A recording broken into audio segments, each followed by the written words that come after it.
எல்லாருக்குமே தெரியும் இந்த கானான் அப்படிங்கிறது தான் கடவுளுடைய கனவு அப்படின்ட்டு. என்ன பிரச்சனைனா, நம்ம ஆட்கள் கிட்ட கானான் பத்தி பேசணும்னு அவங்க என்ன பண்றாங்கன்னா, பிரதர் பரம கானான் பிரதர் அப்படின்ட்டுதாங்க, டக்குன்னு மேல தூக்கிடுறாங்க. சுகம் வந்து இங்க கிடையாது, அங்கதான். செழிப்பு அங்கதான் இருக்கு, இங்க ஒண்ணுமே உனக்கு கிடையாது. எல்லாமே எங்க இருக்கு தம்பி? நீ மரித்து பரலோகம் செல்லும் பொழுது எல்லாமே உனக்கு இருக்குது. பரலோகம் எப்படி குறைவற்றதாய் இருக்கிறதோ அதுபோல இந்த பூலோகமும் மாறட்டும். இந்த பூமி பரலோகம் மாதிரி மாறும். அதுதான் சுவிசேஷமா இருக்கிறது. பரலோகத்துல என் சித்தம் செய்யப்படுறதுனால பரலோகம் ரொம்ப நல்லா இருக்குப்பா. இந்த பூமி ஏன் நல்லா இல்ல? ஏன்னா இந்த பூமியில நடக்கிறதெல்லாம் என் சித்தம் இல்ல. அவர் சித்தம் மட்டும் இந்த பூமியில பரிபூர்ணமா நடக்கும்னா இந்த பூமியும் இன்னொரு பரலோகம் போல் இருக்க ஆரம்பிக்கும். ஆனா சுவிசேஷம் என்ன தெரியுமா? தேவன் வந்து இந்த பூமியை வாழ தகுதியான இடமாக மாற்றுகிறார். ஆதாமின் நிமித்தம் இந்த பூமி சபிக்கப்பட்டதுங்கிறது உண்மைதான். ஆனா இரண்டாம் ஆதாமாகிய இயேசுவின் மூலம் இந்த பூமியின் சாபக்கேடுகள் அவர் மேல வந்து இந்த பூமி ஆசீர்வதிக்கப்பட்ட பூமியாக மாறி இருக்கிறது.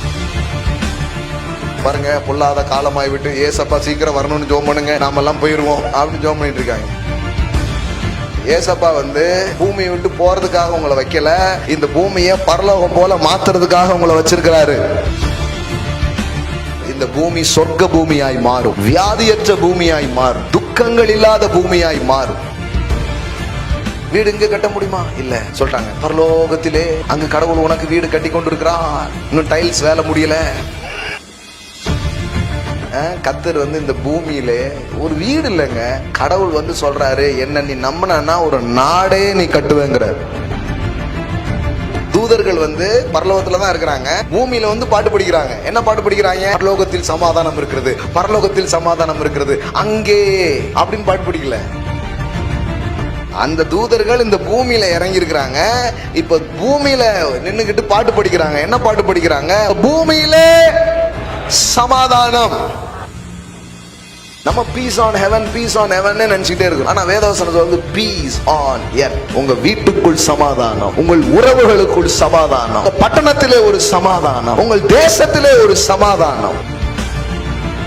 நான் சொல்றேன், தேவனுடைய மெய்யான சுவிசேஷம் ஒரு மனிதன் வந்து இந்த பூமியை காலி பண்ணிட்டு போகணுங்கிறது இல்ல, இந்த பூமி இப்படியே இருக்குங்கிறது இல்ல. இந்த பூமி வாழ தகுந்ததா ஏதேனின் வாழ்க்கைன்னு ஒண்ணு இருந்தது பாரு, அதை மீண்டும் கொண்டு வருவதுதான் சுவிசேஷமாக இருக்கிறது. இந்த உலகத்தை பத்தி மட்டும் இல்ல, உங்களை பத்தி யோசிங்க. என் வாழ்க்கை இப்படி இருக்கும் அப்படிங்கிறது கிடையாது. என் வாழ்க்கை சொர்க்கத்தின் வாழ்க்கையாக மாறும். பரலோக மகிமையை நான் இந்த பூமியில பார்ப்பேன். இந்த பூமி நமக்கு சொந்தம் இல்ல. பாடி பாடி ஒண்ணுமே சொந்தமா இல்ல. ஏதாவது இருக்கா? வாடகை வீட்டுல தான் பிரதர் இருக்கும். பரலோகம் உனக்கு சொந்தம் அப்படின்னே ரொம்ப காலமா சொல்லி அப்படி உட்கார வச்சுட்டாங்க. அது என்னைக்கு இழந்தேன் திருப்பி எனக்கு சொந்தம் சொல்றதுக்கு? அது என்னைக்குமே என் பேர்ல தான் இருக்கு. நான் இழந்தது பரலோகத்தை இல்ல, பூமியை. அதனாலதான் பூமியை மீட்டு தருகிறார்.